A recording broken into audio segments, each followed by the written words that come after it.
성도 여러분, 우리는 또 한 번의 부활 주일을 맞았습니다. 우리도 부활을 소망하면서 오늘 하루를 또 부활로 살아가는 동시대의 그리스도인들을 우리가 지금 보고 있습니다. 이 교회 예배를 마치고 이 영상을 본 한 성도님이 제가 그 동굴교회를 방문했습니다. 그런데 막상 가보니 영상에서 보는 그거보다 훨씬 목가탐은 참혹했습니다. 이렇게 저한테 얘기를 해주시더군요. 제가 찾은 자료에 의하면 1969년 이집트 정부의 정책에 따라 모카탐으로 이주하게 된 콥틱 기독교인들, 이들은 카이로 곳곳에 쓰레기를 모아서 분리수거하며 재활용하여 먹고 사는 마을 사람들이었습니다. 그 이유는 신앙과 예배의 자유를 찾아 공동체를 이 동굴 깊은 곳에 세우게 되었습니다. 매년마다 많은 한국의 목회자와 성도들이 성지 순례차 이집트를 방문합니다. 대부분의 순례객들은 이집트의 대표적인 유적지인 피라미드와 나일강, 그리고 성경 속 모세가 이스라엘 백성을 이끌었던 광야와 시내산을 여행하고 돌아옵니다. 이러한 성지순례 코스가 옛 과거의 신앙의 이야기라면 이 쓰레기 마을과 이곳 동굴 교회는 이집트 가운데 놓여진 그들의 현재 신앙의 이야기라고 할 수 있습니다. 이집트 기독교인들에게 신앙은 곧 그들의 역경의 삶을 고스란히 담고 있습니다. 저에게 파송 선교사님인 터키의 선교사님들과 이집트의 그리스도인들이 지금 함께 연합해서 1300년 동안 그들을 모질게 핍박했던 그 무슬림들을 섬기기 위해 온 유럽을 떠돌고 있는 난민들을 오히려 섬기고 있는 놀라운 복음의 현장을 우리가 목격하게 됩니다. 쓰레기 마을을 찾는 많은 사람들이 그곳에서 살아가는 콥틱 기독교인들의 삶에 눈물을 흘린다. 그러나 그 눈물은 그들을 위해 흘려야 할 눈물이 아닌 내 심장에 예수의 흔적이 희미해져 버린 내 자신과 내 삶 때문에 통곡해야 할 눈물이라고 말하고 있습니다. 이런 도전에도 불구하고 동시대에 동일한 하나님을 믿고 따르는 그리스도인들에게 왜 여전히 끝을 알 수 없는 고통과 핍박이 이어지고 있느냐는 이 질문에서 우리는 결코 자유로울 수 없습니다. 지난주에 스리랑카의 부활절을 맞아 예배와 미사가 드려지던 예배당에 자살 폭탄 테러가 동시다발적으로 일어났습니다. 아직도 정확한 사망자 수가 확인이 되지 않을 만큼 잔인한 테러가 벌어졌습니다. 스리랑카 꼬무두 파송 선교사와 제가 직접 소통을 했습니다. 톡으로 괜찮냐고 이런저런 이야기들을 주고 받았습니다. 자신의 교회는 콜롬보에서 한 1시간 반쯤 떨어져 있어서 아직까지 피해는 없는데 그동안 지속적으로 교회에 와서 오물을 투척하고 온갖 방법으로 자신을 죽이겠다고 협박하며 교회를 공격하던 승려들과 청년들이 이번 테러를 보면서 이건 아니지, 아무리 그래도 이것은 불교에서 가르치는 도가 아니라고 그렇게 말할 줄 알았는데 웬걸요 그들은 좋아서 웃는다고 말하는 것입니다. 하나님은 왜 이것을 보고만 계시는 겁니까? 오늘 시편 기자는 이 질문을 하나님께 던지고 있습니다. 오늘 우리가 읽은 시편 기자의 믿음은 한마디로 혼란과 당황스러움이라고 표현할 수 있습니다. 무엇 때문입니까? 하나님이 만들어 놓으신 세상 돌아가는 꼴을 가만히 보니까 하나님이 약속하시고 시인이 기대하는 믿음과 현실이 달라도 너무 다른 것입니다. 대표적인 충돌이 뭡니까? 이게 시인의 고통이기도 하죠. 하나님을 두려워하지도 않고 오히려 조롱하기까지 하는 악인은 왜 승승장구하고, 오히려 마음이 정직한 사람과 정결한 사람에게 선을 베푸시는 하나님이 왜 온종일 그렇게 사는 나를 괴롭히시냐는 겁니다. 하나님을 향한 이 시인의 마음이 지금 그렇다는 것이죠. 심지어 하나님께서 왜 아침마다 나를 벌하셨다고 말합니다. 악인이 오히려 건강하게 살고 재물을 얻고 번영하는 것을 봅니다. 악인이 더 출세하고 승진하는 것을 봅니다.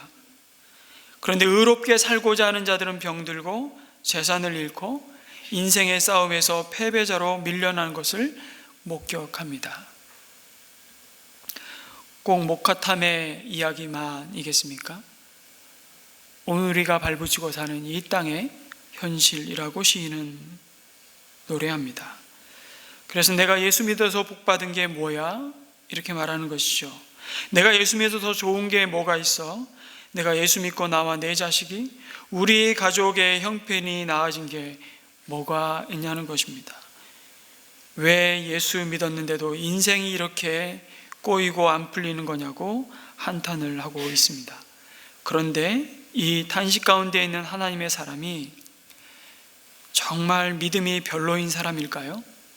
그 믿음이 너무 연약해서 지금 이렇게 하나님 앞에 한 소리 하고 있는 것입니까? 그렇지 않습니다. 이 사람은 진짜 깨끗한 양심과 자기 손으로 죄를 짓지 않기 위해, 그의 믿음을 지키기 위해 사람 눈치 보는 것보다 하나님 낯빛을 보며 그분 앞에서 이 믿음의 순결을 지키기 위해 사투를 벌이고 있는 사람입니다.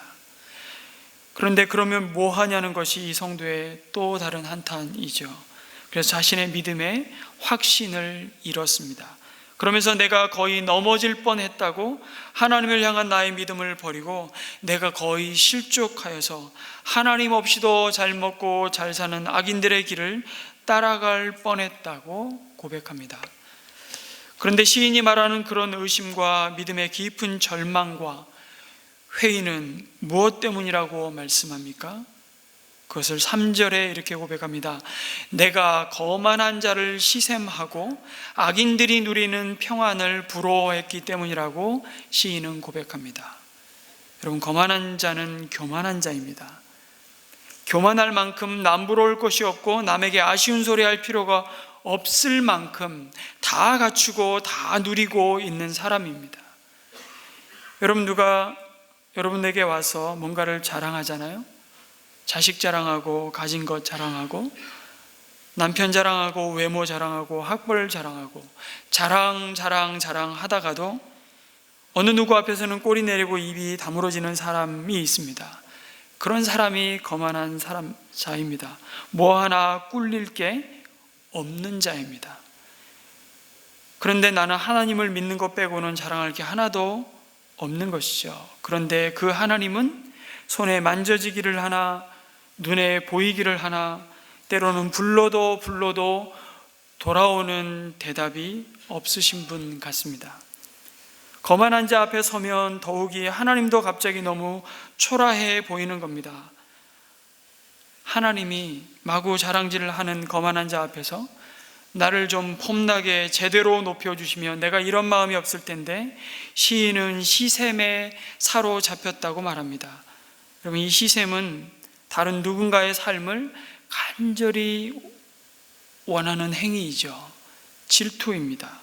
그런데 시인은 하나님을 위하여 정직한 마음과 정결한 마음을 따라 사는 자의 모습에 질투가 나는 것이 아니라 왜 나만 이러고 살아야 되냐고, 하나님은 나를 어떻게 이렇게밖에 대하실 수 없는지 거만한 자와 자신을 비교하며 자기 연민에 빠지고 마는 것입니다. 더 나아가 시인은 악인들이 누리는 평안을 부러워했다고 고백합니다. 여러분, 악인들이 누굽니까? 위로는 하나님을 전혀 두려워하지 않고 옆으로는 사람을 무시하고 짓밟으며 아래로는 땅을 독점하며 착취하는 자들입니다. 이런 악한 자들을 어떻게 하나님의 백성이 부러워할 수 있겠습니까? 그런데 시인은 이들을 부러워하는 게 아니라 그들이 이 땅에서 누리는 평안을 부러워한다는 겁니다. 죄가 가득함에도 그들의 인생을 둘러싸고 있는 그 떵떵거림이 너무 부러운 겁니다. 뭐 하나 아쉬울 것이 없는 그들의 부유함이 시기가 나는 겁니다. 저렇게 온갖 악한 방법으로 무수한 사람들의 가슴에 피멍들게 하면서까지 자신의 배를 불려왔음에도 그들의 삶은 날이 갈수록 더욱 윤택해지고 73편 4절에 보니까 죽을 때에도 고통이 없으며 몸은 멀쩡하고 윤기까지 흐른다고 말합니다. 돈으로 그들은 평안을 살 수 있다고 말하고 실제로 평안을 삽니다. 그것이 하나님 보시기에 악한 길임에도 전혀 상관하지 않습니다. 왜요? 그 죄의 달콤함이 너무 크기 때문입니다. 죄는 그들에게 확실한 보상을 약속합니다. 시인이 볼 때 악인들은 사람들이 흔히들 당하는 그냥 누구나 인생을 살며 한 번쯤은 걸려 넘어지는 그런 고통도 재앙도 없고 그들에게는 아예 그런 것들이 가까이 가지 않는다고까지 말합니다. 한마디로 재수없는 인간은 뒤로 넘어져도 코가 깨진다는데 이런 악인들은 날마다 재수가 넘쳐납니다. 하는 일마다 재수입니다. 주식을 사건 집을 사건 샀다 하면 대박입니다.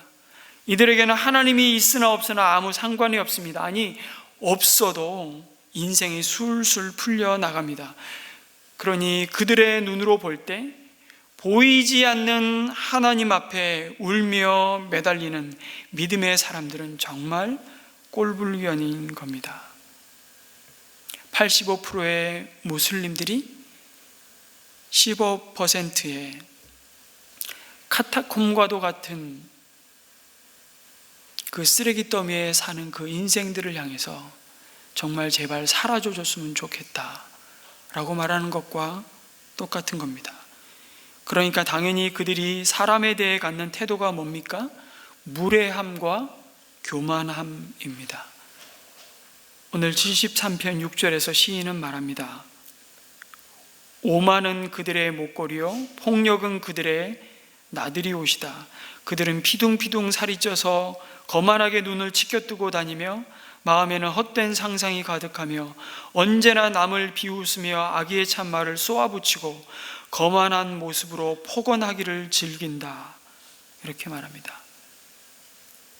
갑질하는 겁니다. 그리고 그들이 하나님을 향해서 갖는 태도는 무엇입니까? 입으로는 하늘을 비방한다고 말합니다. 그러면서 11절에 하나님인들 어떻게 알 수 있으랴? 가장 높으신 분이라고 무엇이든 다 알 수 있겠냐고 말합니다. 하나님을 조롱하는 겁니다. 하나님인들 가장 높으신 분이라고 해서 뭐 어떻게 하겠냐는 겁니다. 하나님이 전지전능하시다면 그 하나님을 믿는 저 사람들을 한번 꼬라지를 보라고, 그게 무슨 하나님이지 난 잘 모르겠다고, 차라리 내 삶은 내가 개척하는 거야. 내 자신을 믿고 내 주먹을 믿고 내 손에 쥔 것만이 나를 지켜주는 것이라고 그들은 말합니다. 그래서 우리가 왜 죄의 유혹에 그리도 쉽게 빨려 들어가는 줄 아십니까?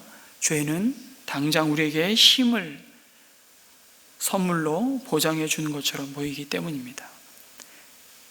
여러분, 이런 생각을 혹시 해보신 적 있으십니까? 나도 원 없이 돈 한번 써봤으면 좋겠다. 이런 생각 한 번도 안 해보신 분은 거만한 자입니다. 다 이 생각하고 삽니다.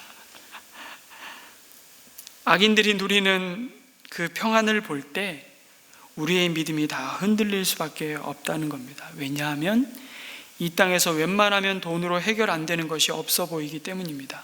그래서 유전무죄, 무전유죄가 우리 사회만의 문제가 아니지 않습니까? 인류의 모든 역사가 불문율로 갖고 있는 진리라고 사람들은 생각하는 겁니다. 만민은 법 앞에 평등하다고요? 이렇게 말하면 다 비웃잖아요.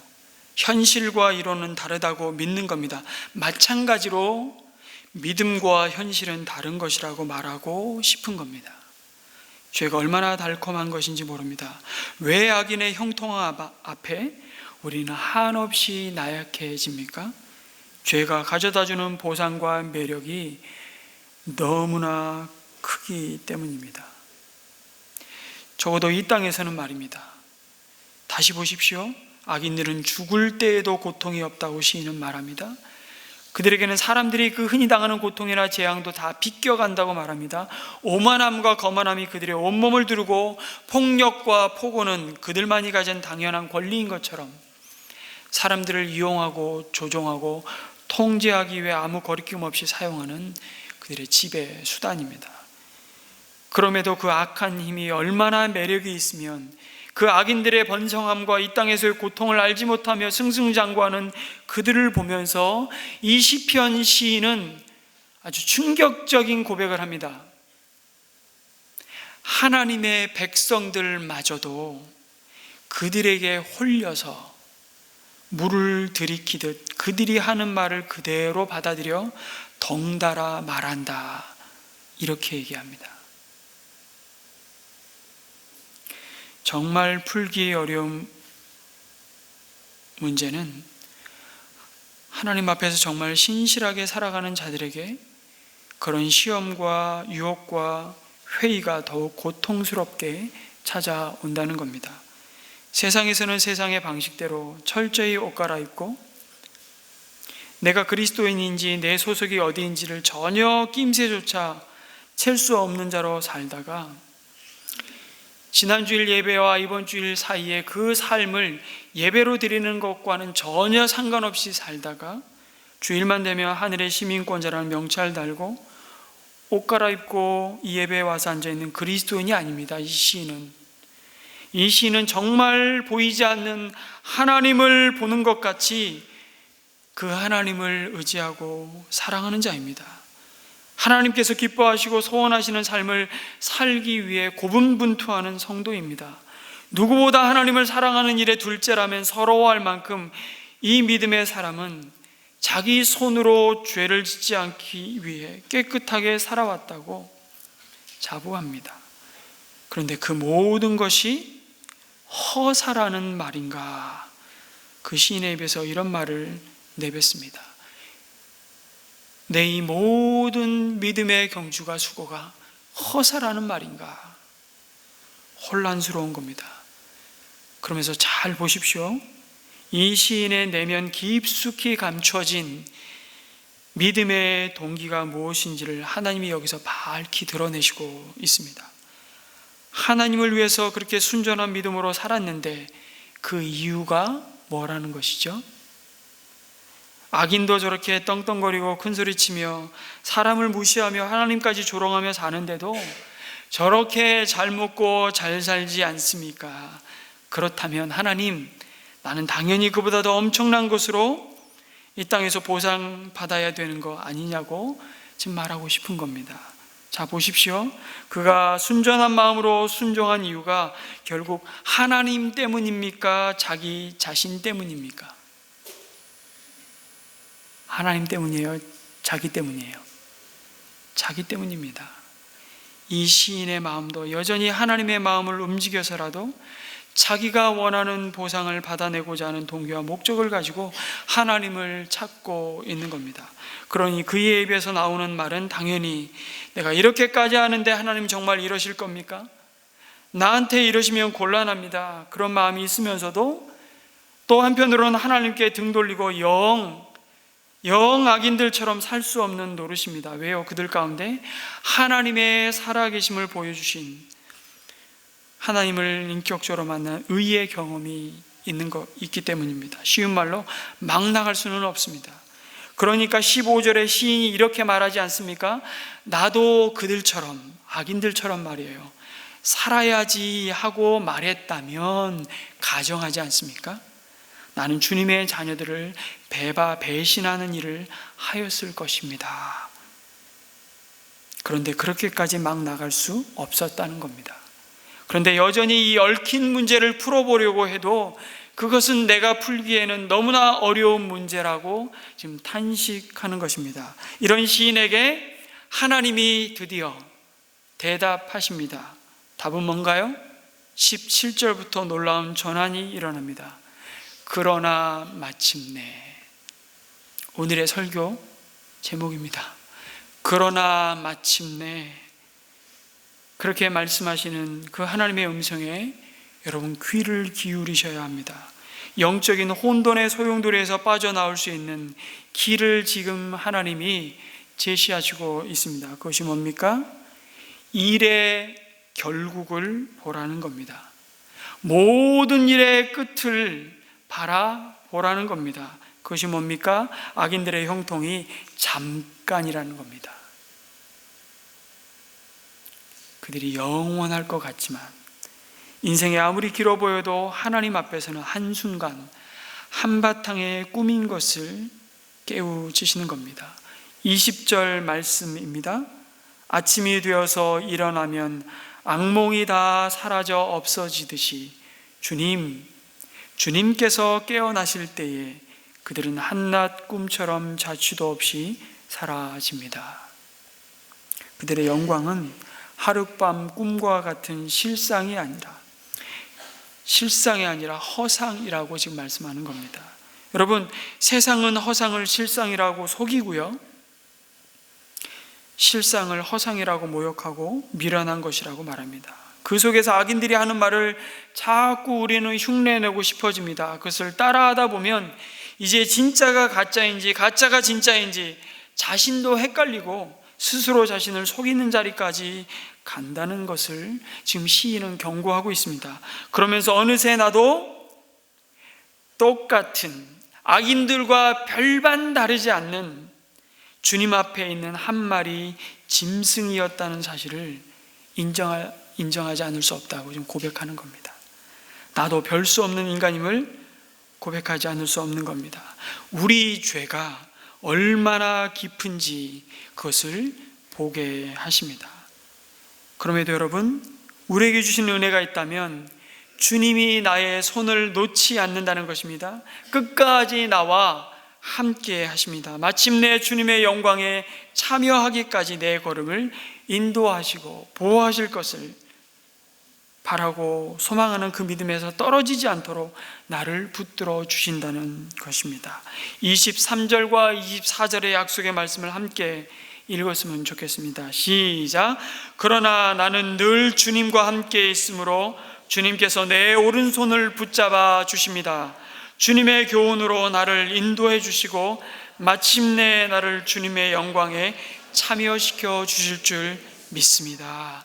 아멘. 그런데 성도 여러분, 언제요? 어디에서 이 모든 일의 끝을 볼 수 있다고 말씀하십니까? 코끝에 호흡이 멈추는 그 죽음의 순간이요? 무덤 속에 들어가 봐야 안다고 본다고 말씀하십니까? 아닙니다. 바로 하나님의 성소에 들어가서야 비로소 그것이 가능하다고 말씀하십니다. 뭐라고요? 하나님의 성소에 들어가서야. 어째서 하나님이 계신 성소에 들어가서야 악한 자들의 종말이 어떻게 됐는지를 깨닫게 되었습니까? 하나님의 성소, 하나님의 임재 앞에 설 때, 하나님께 예배할 때 우리는 비로소 내가 누구이고 이 세상이 어디를 향해 가고 있는지를 바로 볼 수 있기 때문입니다. 우리의 예배를 받으시는 그 하나님이 모든 역사의 처음이고 마지막이시기 때문입니다. 예배 가운데 하나님의 말씀에 귀 기울일 때 비로소 우리는 우리의 시선을 바꾸어서 이 세상이 우리 가운데 끼워준 렌즈를 바꾸어서 하나님이 바라보시는 눈으로, 그 렌즈로 나 자신과 나를 둘러싼 환경과 세상을 제대로 볼 수 있기 때문입니다. 우리가 영원하신 하나님 앞에 예배자로 설 때 정말 우리가 추구하는 이 땅에서의 채워지지 않는 목마름이 결국 우리로 하여금 영원을 바라보게 하는 은혜라는 사실을 깨닫는 것입니다. 여러분, 악인들을 부러워하며 우리가 추구하는 그 모든 갈망이, 여러분, 만약에 이 땅에서 다 채워질 수 있다면 더 이상 우리는 하나님을 구하지 않을 것입니다. 그것이야말로 사람에게 가장 큰 저주임을 예배 가운데 깨닫는 것입니다. 여러분, 주님은 우리의 갈망이 이 땅에서 결코 충족될 수 없다고 말씀하십니다. C.S. 루이스가 이 점을 아주 통찰력 있게 순전한 기독교라는 책에서 이렇게 말해주고 있습니다. 충족되지 않는 갈망에 대한 여러 가지 반응들이 있는데 C.S. 루이스가 이 세 부류의 사람들을 이렇게 정리해 놓은 글입니다. 첫 번째, 이 땅에서 절대로 결코 충족되지 않는 갈망 앞에 어리석은 자의 반응이 있다는 겁니다. 이 어리석은 자는 그 마음속에 채워지지 않는 어떤 갈망이나 욕망이 일어날 때 어리석은 자는 그 욕망이 세상에서 채워질 수 있을 것이라는 그 신념을 언제까지요? 죽을 때까지 버리지 않고 가져간다는 것입니다. 그래서 어리석은 자는 나를 충족시켜줄 또 다른 무엇을 끊임없이 추구하면서 찾아 나서는 것이죠. 이 여자가 나를 만족시켜주지 못해요. 이 남자가 나의 기쁨과 만족을 다 채워주지 못해요. 그러면 또 다른 남자, 또 다른 여자, 끊임없이 바라는 배필을 찾아서 사람을 바꿔치게 하는 것이죠. 그게 사람일 수도 있고 물건일 수도 있습니다. 아니, 내가 다 못 누려본 지위일 수도 있습니다. 그것들이 나에게 주어지고 채워지기만 하면 내 이 목마름, 이 갈망이 해결될 수 있을 것이라고 착각하며 죽을 때까지 그 갈망을 이 땅에서 찾는 자를 어리석은 자라고 말합니다. 여러분, 오늘 예배드리기 위해서 여기까지 뚜벅이로 혹시 걸어오신 분 계십니까? 우리 가까이 사는 분들 걸어오셨을 텐데 대부분 아마 차를 타고 오셨을 겁니다. 여러분들은 어떤 차를 타고 다니십니까? 저는 제가 처음 차를 탔을 때가 수동 기어를 넣는 차였습니다. 수동 기어, 요즘에는 아예 그 어떤 제품은, 어떤 차종은 아예 수동 기어가 안 나오죠. 그거 산다 그러면 영업사원이 굉장히 눈치 줍니다. 그 별로 돈도 안 되는데 수동기어 몰고 부산까지 운전해서 한번 갔다 오면 거의 초죽음이 되잖아요. 다리가 후덜후덜 떨립니다. 섰다 가다를 반복하고, 옛날에는 창문 열어서 누구하고 똑똑 두리고 얘기하려고 그러면 열심히 돌려야 됐습니다. 열심히 돌려서 막 비 오면 열심히 올렸다가 또 뭐 비 그치면 열심히 내렸다가. 근데 여러분, 그거 기억나세요? 언제 그랬냐, 언제 그랬냐, 그렇죠? 요즘에는 크루즈 컨트롤 기능이 있어가지고 뭐 얼마나 편한지 몰라요. 고속도로 막히지만 않으면. 근데 언제 그랬냐, 이제는 크루즈 컨트롤 기능도 자기가 알아서 가고 자기가 알아서 서는 차들을 타고 계시지 않습니까? 제가 예전에 차를 바꾸고 버튼 시동 키를 딱 누르는데 시동이 딱 걸리더라고요. 그때 제가 어떤 감정이었냐면 내가 차를 탄 것이 아니라 내가 로봇을 탄 것 같더라고요. 이런 차가 나오다니. 근데 그게 언제 그랬냐 하는 겁니다. 이제는 이제 여러분들이 뭘 꿈꾸고 계세요? 은혜 샘물교회 데려다줘. 이러면 여기 앞에 딱 와 있는 거예요, 차가. 어제 잠 못 잤어. 도착하면 잠 깨워줘. 그럼 잠을 깨워주고. 그런 시대가 곧 옵니다. 곧 와요. 저희 자녀 세대들은 그런 세대를 살아갈 거예요. 그때쯤 되면 갈망이 없을까요? 이제 난 누릴 거 다 누려봤다. 이제 죽어도 여한이 없다. 이렇게 말하실까요? 어리석은 자는 그렇지 않다라는 겁니다. 그렇게 삶의 환경을 바꿔가는 거죠. 집도 사보고 집도 바꿔보고 돈도 벌어봐도 만족이 안 돼. 그러면 이게 아니구나. 그러면 얼마나 경건하겠습니까? 그런데 더 벌어보면 만족이 올 것이라고 생각하는 것이 어리석은 자의 반응입니다. 두 번째 부류의 사람은 누구냐면 이렇게 표현을 했어요. 비관적 현실주의자라고. 좀 어렵죠. 충족되지 않는 갈망에 대한 이 사람들의 반응은 뭐냐면, 첫째, 어리석은 사람보다 훨씬 센스가 있습니다. 문제는 뭐냐면 삶에 대해서 굉장히 회의적이라고 볼 수 있습니다. 그래서 절망을 해버리는 겁니다. 뭔가를 추구하고 갈망하다가 그것이 안 이루어지면, 뭔가 그 마음속에 그것을 계속 쫓아가면 뭔가 채워질 것 같은데 안 채워질 때 안 되는구나 라는 깨달음은 있는데, 문제는 그 상황에서 그냥 절망해 버리는 겁니다. 그래서 이 사람들이 하는 말이 뭡니까? 그냥 이렇게 살다가 죽으면 그만이지. 죽으면 끝이야.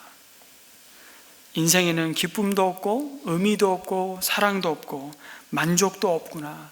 인생은 이렇게 살다가 그냥 가는 거야.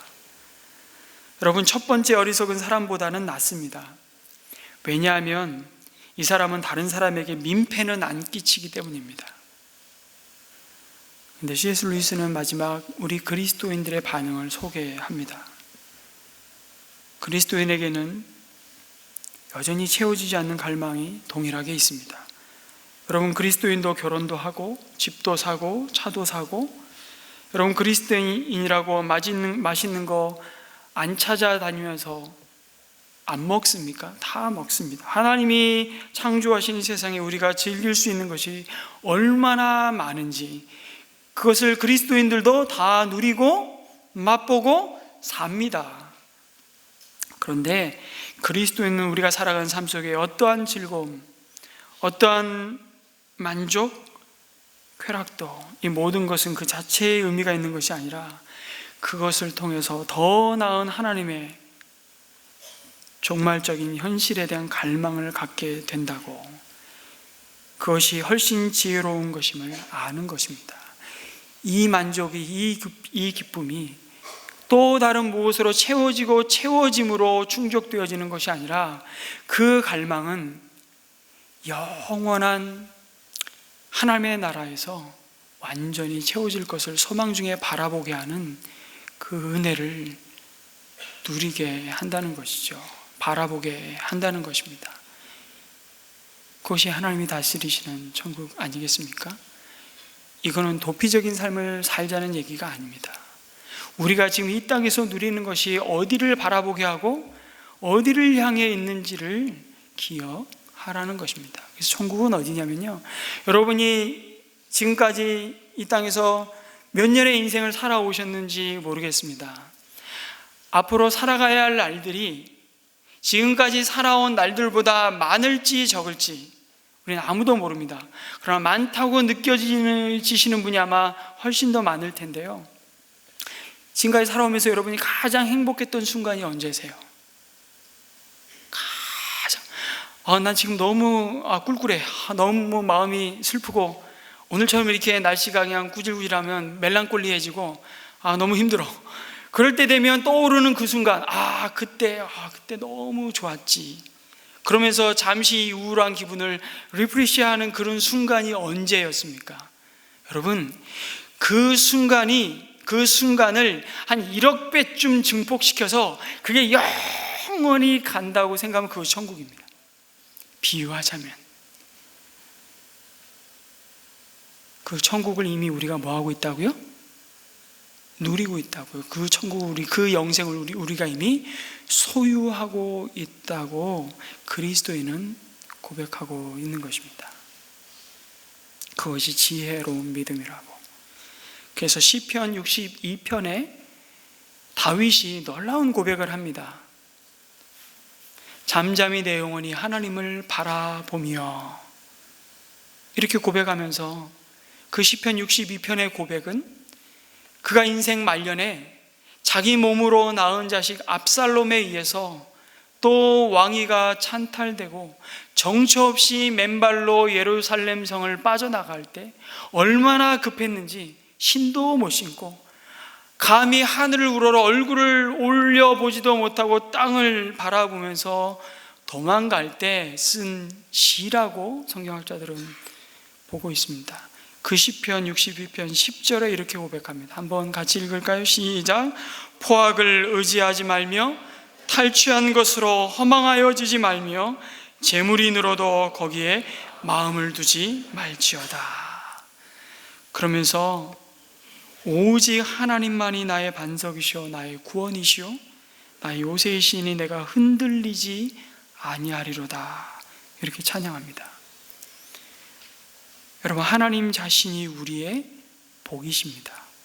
그래서 성전에 들어가서 하나님의 얼굴을 배울 때에야 그 예배의 자리에서 비로소 시인은 깨달은 겁니다. 똑같은 73편에서 62편과 똑같은 다윗의 고백을 아삽이 하고 있습니다. 25절 말씀을 함께 또 읽겠습니다. 시작.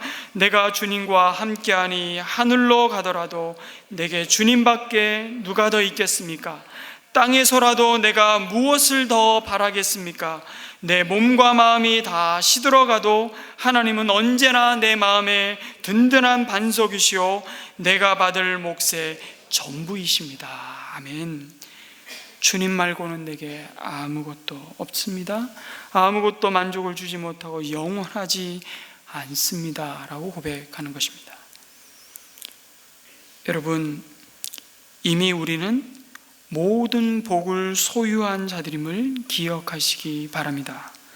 예수님이 십자가에서 자신을 내어주시고 우리를 자신의 소유로 삼으셨습니다.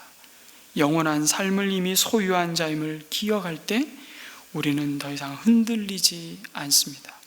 우리는 죄인의 길에 들어서지 않습니다. 우리의 시샘과 원망의 구덩이에서 비로소 우리는 벗어날 수 있습니다. 그럴 때 우리는 다 시들어가는, 날마다 후패해져가는 이 겉사람, 이 몸과 우리의 마음을 훔치는 이 땅의 욕망에 미련을 두지 않을 것입니다. 보상을 이 땅에서 다 누리고 다 받을 자처럼 살지 마시기 바랍니다. 그러면 우리는 다시 넘어집니다. 이미 우리는 모든 복을 소유한 자들임을 기억하시기 바랍니다. 그 복이 무엇입니까? 하나님 자신이십니다. 하나님의 아들 예수 그리스도를 내어주심으로 이미 우리는 모든 복을 받았음을 기억하시기 바랍니다.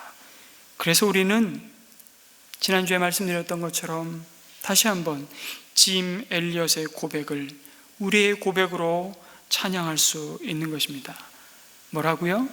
영원한 것을 위해 영원할 수 없는 것을 포기하는 자는 바보가 아니라고. 성도 여러분, 이번 한 주간도 주 하나님을 나의 피난처로 삼고 하나님과 함께 영광스럽게 사는 은혜가, 그 은혜가 충만하시길 주님의 이름으로 축복합니다. 아멘. 우리 자리에서 일어나셔서 함께 찬양하겠습니다.